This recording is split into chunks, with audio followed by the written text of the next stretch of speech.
For 17 years, he waved at his neighbors every morning. He mowed their lawns. He watched their children. He brought casseroles when someone died. They called him the nicest man on Elm Street.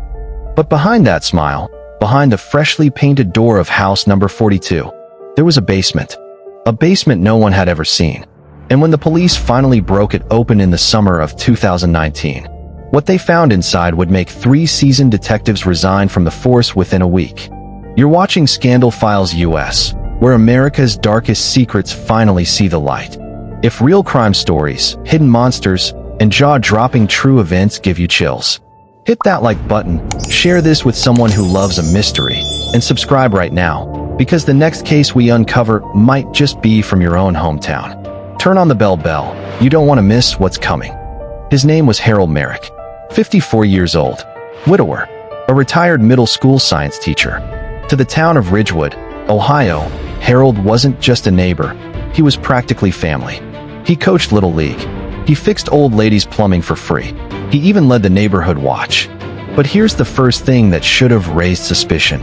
In 17 years living on Elm Street, no one, not a single person, had ever been invited inside his house. It was August 12, 2016, when Emily Carter, a college freshman visiting her grandmother 2 doors down from Harold, vanished.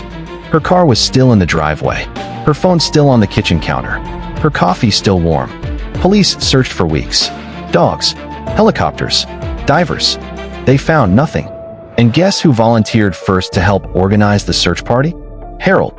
Over the next 3 years, 4 more people vanished from towns within a 40-mile radius of Ridgewood. Marcus Bell, 22, last seen jogging near Miller's Pond.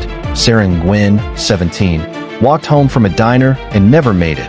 Danny Whitaker, 34, a truck driver whose rig was found running on the side of Route 9. Rebecca Klein, 28, a nurse who finished her night shift and disappeared from the hospital parking lot. 5 people, different ages, different backgrounds, no connection, except one. Every single one of them had, at some point, met Harold Merrick. On June 3, 2019, an anonymous letter arrived at the Ridgewood Police Department. No return address, no fingerprints, just 8 typed words. Check the basement at 42 Elm Street. Detective Laura Hayes, a veteran with 22 years on the force, was assigned the tip. She almost threw it away. Almost. But something about it wouldn't let her sleep.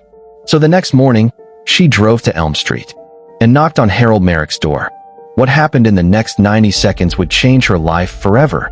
Harold opened the door with the same warm smile everyone had grown to trust. He offered coffee. He asked about her kids. He even joked about the weather.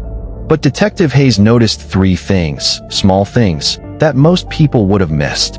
1. Fresh dirt under his nails, though his garden was pristine. 2. A deep scratch on his arm he couldn't explain.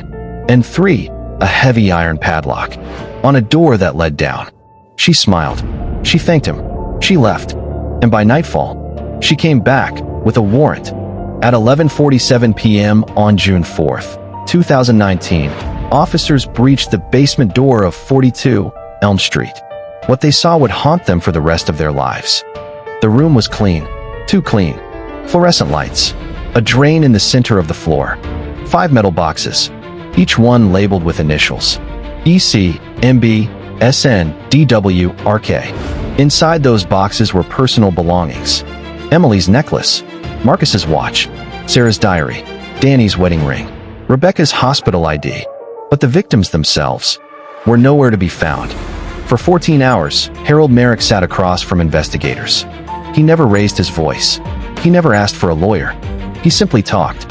He told them about his childhood in a strict religious household, about the mother who locked him in a closet for days, about the voice he said he'd been hearing since he was 9 years old, a voice that told him he was a collector. He never confessed to murder, but he did say one chilling sentence, a sentence that made even the hardest detective in the room step outside and vomit. They're not gone. They're just somewhere the world can't reach them anymore. 3 days later, forensic teams began excavating Harold's backyard. Beneath a rose garden he had tended every single morning for 17 years. They discovered something no one in Ridgewood was prepared for. Not 5 sets of remains. Not 6. 11. 6 of them belonged to victims that had never even been reported missing. 6 people the world had already forgotten. 6 people Harold Merrick had quietly erased, while smiling at his neighbors every morning. The trial of Harold Merrick began in March 2020. Prosecutors presented over 400 pieces of evidence. The jury deliberated for only 4 hours. The verdict: guilty on all 11 counts of first-degree murder. The sentence: life in prison without the possibility of parole. But here's what still keeps investigators awake at night. During his final interview, Harold leaned forward and told a young reporter, "You only found 11, because 11 is what I wanted you to find." Today, house number 42 sits abandoned. No one has bought it. No one wants to. The neighbors who once trusted Harold Merrick still whisper his name at dinner tables. Because the most terrifying truth about evil is that it doesn't always look like a monster. Sometimes, it looks like the man next door. Sometimes, it looks like the one who waves at you every morning. If this story sent a chill down your spine, smash that like button, drop your theories in the comments, and subscribe to Scandal Files US, because next week, we're uncovering a case even the FBI tried to bury. Turn on the notification bell. You don't want to be the last to know. Until then, lock your doors. And maybe, take a second look at your neighbors.